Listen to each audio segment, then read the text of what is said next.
Watching the film, The Dark End of the Street, which was only 69 minutes long, was like watching paint dry.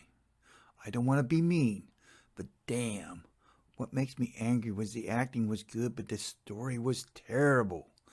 A person has all that talent in front of them and wastes it on a lame-ass script. What was the point of the story in the film?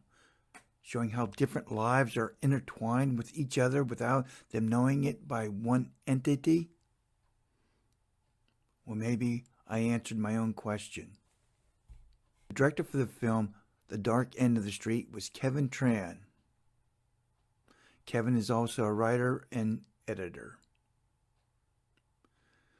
The cast is too many to name, so I will show you in a slideshow of the characters that were living in a quiet suburb neighborhood with a menacing evil lurking outside in the dark. The owners' animals were not even safe. It doesn't matter if their houses were locked or not, the darkness would slip into the people's home. You see a man walking his dog, and suddenly he stops and looks at the second floor of a house. He hears strange noises, pauses for a while, thinks to himself, then he walks on. Scott Friend works at home and is asking his pregnant wife, Lindsay Burge, about if he could go to a party or not. Of course, his wife asked all the right questions, and Scott had to admit, yes, he just met this man at a bar, but he seems nice, and it'd be all right if he went or not. But he added she could go too. Lindsay declined because she was tired, and I think that kind of made Scott a little happy inside. This movie intertwines everybody in the neighborhood, including skateboarders. We'll find out, particularly the one on the right has something to do, but now the skateboarder on the left is a bass player for a band. We are now in a garage where this punk rock, I think it is, doing a song. As you can tell, the singer, who is using an upside-down beer bottle, is shouting his concerns about the neighborhood by yelling, "What the is up? What the is up?"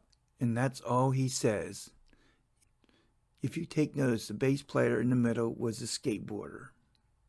The first victim we see is Brooke Bloom, who is distraught about what just happened.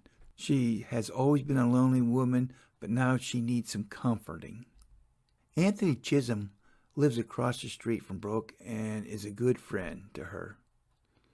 Jennifer Kim and Daniel Isaac are a concerned couple about what is going on in the neighborhood. Scott's new friend, Jim Park, is suspect, but the viewer finds out he's just a lonely guy. Anthony stops over at Brooke's house to see how she's doing. In the last minutes of the movie, one of the skateboarders waited for some time to meet up with some new friends.